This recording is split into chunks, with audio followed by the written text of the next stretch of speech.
primeira colocação seria por que eu escolhi medicina, né? E isso às vezes é um momento muito difícil na vida das pessoas, né? Escolher a profissão, né? E muito importante, porque se você fizer o que você gosta, é provável que você seja muito bem sucedido. Se você não fizer o que você gosta, fizer por algum outro motivo, não é a melhor opção, né? Mas no meu caso foi muito estranho, porque eu fiz o ginásio, né? Fiz primário, ginásio, e em vez de fazer colegial, meu pai achou bom que eu fizesse química industrial. E me garantisse alguma sobrevivência se eu não chegasse à universidade. Ele não tinha certeza que eu teria capacidade de chegar à universidade. E eu fiz química industrial.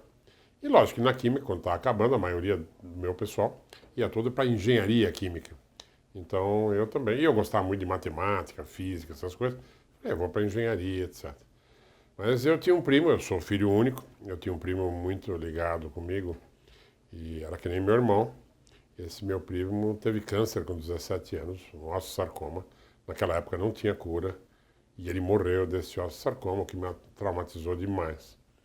Eu, nessa época, resolvi que eu iria fazer medicina, que eu iria estudar câncer, que eu iria estudar osteosarcoma. Eu fiquei inconformado com essa perda desse meu irmão, entre aspas, né, que era meu primo. E foi aí que eu larguei tudo. Eu estava num cursinho de engenharia, o Anglo-Latino, naquela época, e eu fui para medicina. Eu nunca tinha visto biologia, nunca tinha visto nada, né? E fui prestar. Mas eu era muito bom de matemática, física, química. O único problema era a biologia, que eu não sabia, e eu tive que chutar uma letra qualquer, né, naquela época para tentar realmente entrar na faculdade. E eu consegui entrar. Eu entrei na USP, em Ribeirão Preto, entrei na Santa Casa, acabei fazendo na Santa Casa, depois eu fiz a USP mesmo, acabei o último ano fazendo em Ribeirão Preto. E aí minha vida foi se transformando, né? E lógico que ciência me cativou, eu acho que eu já tinha como visão como ciência. Se eu fizesse matemática, se eu fizesse engenharia, eu acho que eu iria para a ciência de qualquer maneira, em qualquer das áreas que eu fizesse, e eu acabei indo para a ciência. Então, em Ribeirão, quando eu fui, tinha um grande grupo de cientistas, né, todos derivados da Argentina, né, Dr. Covian, me encantou muito, né, e Dr. Alico, e era um grupo importante, né, que tinha ganho o prêmio Nobel na Argentina, né, descobrindo a parte da tireoide, e realmente isso me encantou. Eu entrei então para estudar neurofisiologia, e eu me encantei com neurofisiologia, fiz um mestrado nessa área, queria entender os centros de prazer do cérebro, né, e depois eu acabei vindo para a Escola Paulista de Medicina, foi quando estava o meu ex-professor, o professor Carlini, que tinha sido na Santa Casa. Ele tinha voltado para a Escola Paulista de Medicina e eu vim fazer o doutorado com ele aqui. Inicialmente ele trabalhava com maconha, hoje ainda bastante em moda e tal. Minha tese era para descobrir os receptores da maconha, que acabou não dando certo.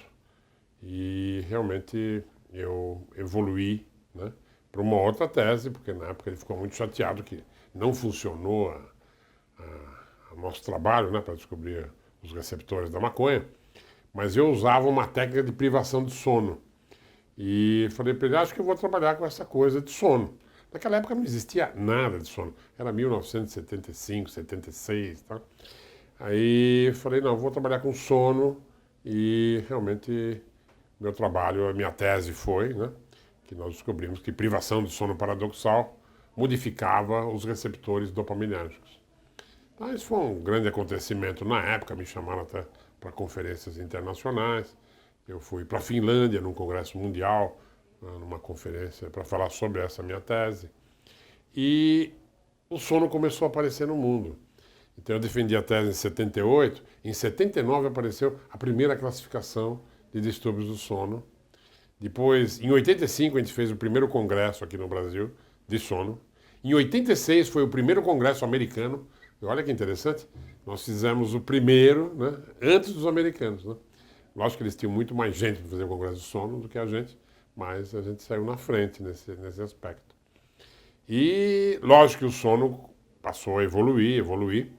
houve uma grande descoberta, que é a polissonografia, porque todo mundo tinha problema de sono, mas não sabia o que fazer, né? Então, quando surgiu o exame de polissonografia, foi um grande acontecimento. E isso na década de 80, então, ainda a nível experimental. E na década de 90, a gente começou a atender realmente e começaram a aparecer todas as possibilidades de tratar doenças do sono, né?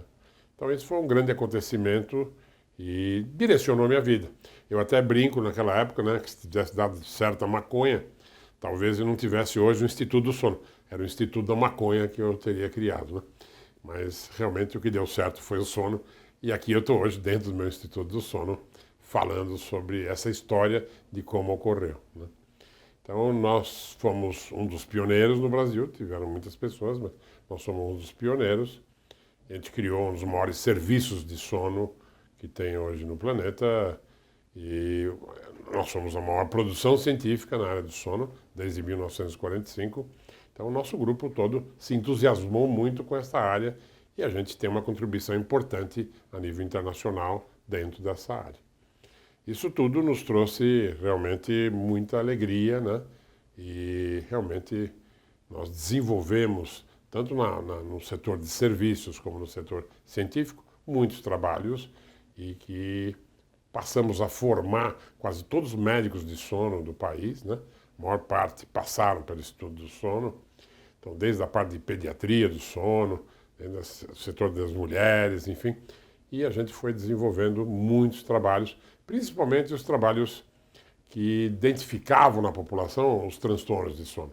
Então, por exemplo, nós tivemos na década de 80 um epidemiológico, na década de 90 outro, em 2007 o melhor deles, porque nós trouxemos a população sorteada da cidade de São Paulo para o Instituto do Sono e pudemos medir. Foi o primeiro trabalho no mundo que mediu objetivamente com polissonografia uma amostra representativa da cidade de São Paulo.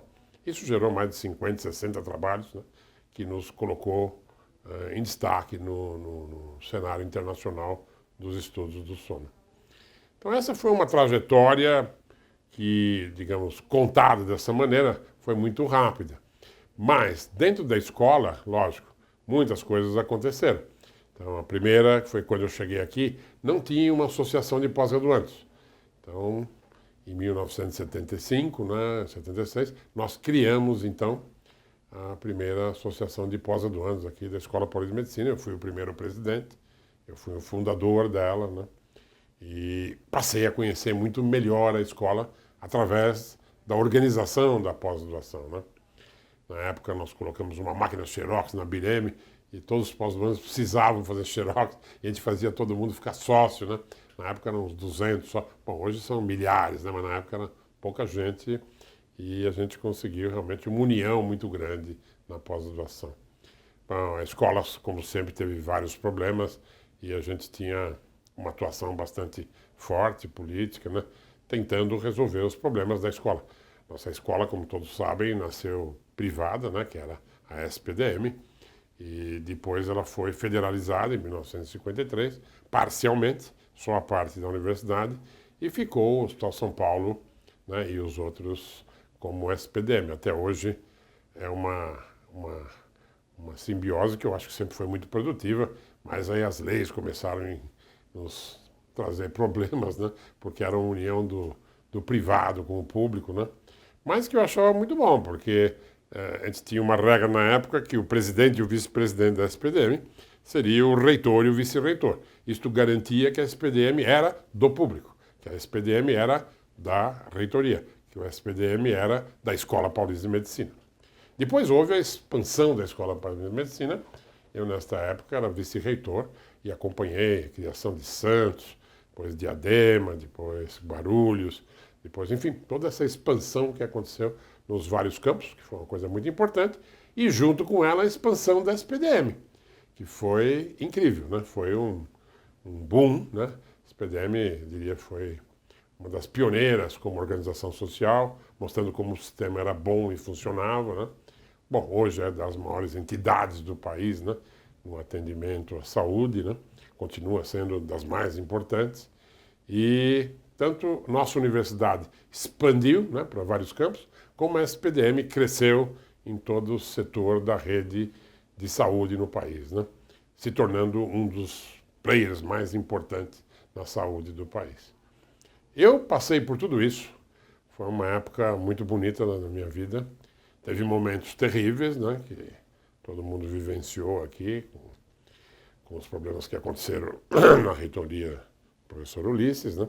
Mas, eu diria, entre mortos e feridos, nós todos sobrevivemos e conseguimos tornar a nossa escola muito bem colocada, né? Na parte de medicina, muito bem colocada, e estamos tentando agora fazer com que os outros campos também sigam esse nível de qualidade que a Escola Paulista de Medicina conseguiu, né? Era uma liderança a nível das federais do Brasil. E eu acho que continua hoje, com toda a crise que a gente vive, né, se debatendo e lutando para continuar esse nível de produção e de qualidade que nós temos. Eu acredito que isto tudo foi a minha trajetória até a minha aposentadoria, há 2 anos atrás. Hoje estou aposentado e torcendo para que as novas gerações continuem tudo aquilo que a gente fez, né, até este momento. Muito obrigado.